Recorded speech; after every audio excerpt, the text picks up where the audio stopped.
ଆଗେ ଯେତେବେଳେ ଛୋଟଟେ ହେଇଥିଲି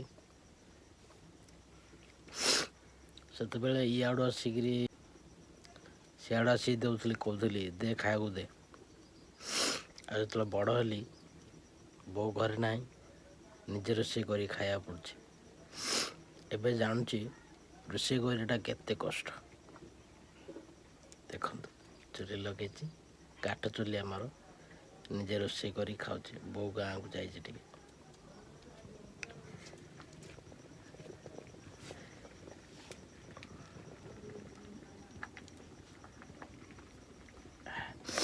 ଧୂଆଁ ସବୁ ଆଖିରେ ପଡ଼ିକିରି ଆଖି ନାଲି ପୁରା, ବହୁତ କଷ୍ଟ।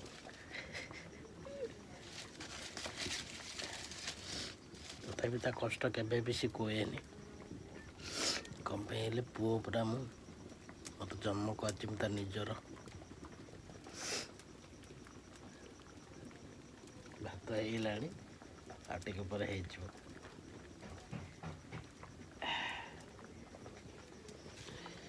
ନିଜ ମାଆକୁ ଯଦି ଭଲ ପାଉଛ ତାହେଲେ ତାଙ୍କର ସବୁ ବ୍ୟବସ୍ଥା କରିଦିଅ। ତାଙ୍କ ପାଇଁ ଗ୍ୟାସ୍ ଗୋଟେ ଆଣିଦିଅ, ସେ ଗ୍ୟାସ୍ କେମିତି ଚଲାଯାଏ ଭଲସେ ସେଇଟା ବି ଶିଖାଇ ଦିଅ। ତାଙ୍କ ସହିତ ସମୟ ବିତାଅ, ଭଲ ଟାଇମ୍ ଦିଅ, ତାଙ୍କ ମନ କଥା ବୁଝ, ସେ କ'ଣ ଚାହୁଁଛନ୍ତି ସେ ଇଚ୍ଛା ପୂରଣ କର। ତେବେ ଯାଇ ତୁମେ ଗୋଟେ ସୁନା ପୁଅ ହେଇପାରିବ। ମାଆର ଋଣ ଏମିତି ସୁଝାଯାଏ।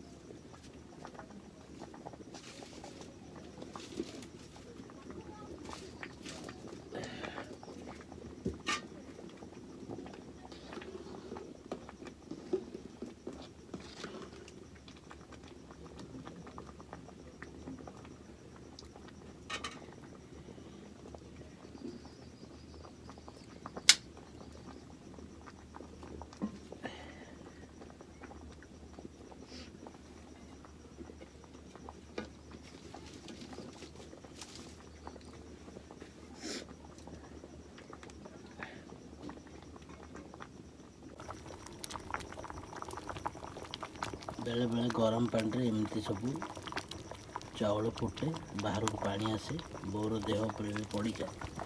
କେତେ କଷ୍ଟ କରନ୍ତି। ଚୁଲି ଲଗାଇବାଟା ବି ସହଜ ନୁହେଁ।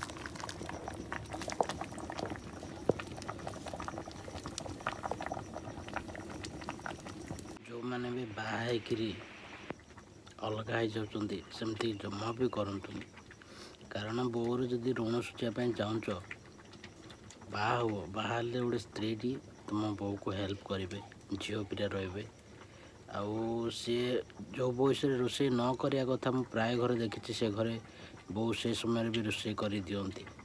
ତୁମଠୁ ଛୋଟ ବେଳରୁ ବି 25-20 ବର୍ଷ ପର୍ଯ୍ୟନ୍ତ ପାଳିବେ, ରୋଷେଇ ରାନ୍ଧିକି ଖାଇବାକୁ ଦେବେ। ବାହା ହେବ, ତୁମେ ବାହା ହେଲା ପରେ ସାଙ୍ଗେ ସାଙ୍ଗେ ତୁମ ମନ ପସନ୍ଦର ଜାଗାକୁ ତୁମେ ପଳାଉଛ, ଅଲଗା ହେଇଯାଉଛ। ସେଇ ବୟସରେ ତୁମର ତାକୁ ଦରକାର ଥିବ ସେତେବେଳେ ତୁମେ ଏକା କରି ପଡ଼ୁଛ। ସେମିତି କରନ୍ତୁନି, କେବେ ବି ଖୁସିରେ ରହିବେନି।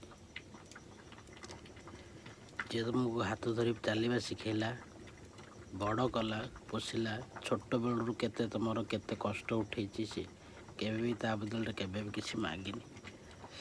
ଯେଉଁଟା ମାଗୁନି ସେଇଟା ବି ଯଦି ତୁମେ ତାକୁ ଦେଇପାରିବନି, ତାହେଲେ କି ପୁଅ ତୁମେ? ଭଲ ପୁଅ ହେବା, ଭଲ ସ୍ୱାମୀ ହେବା ଏତେ ସହଜ ନୁହେଁ।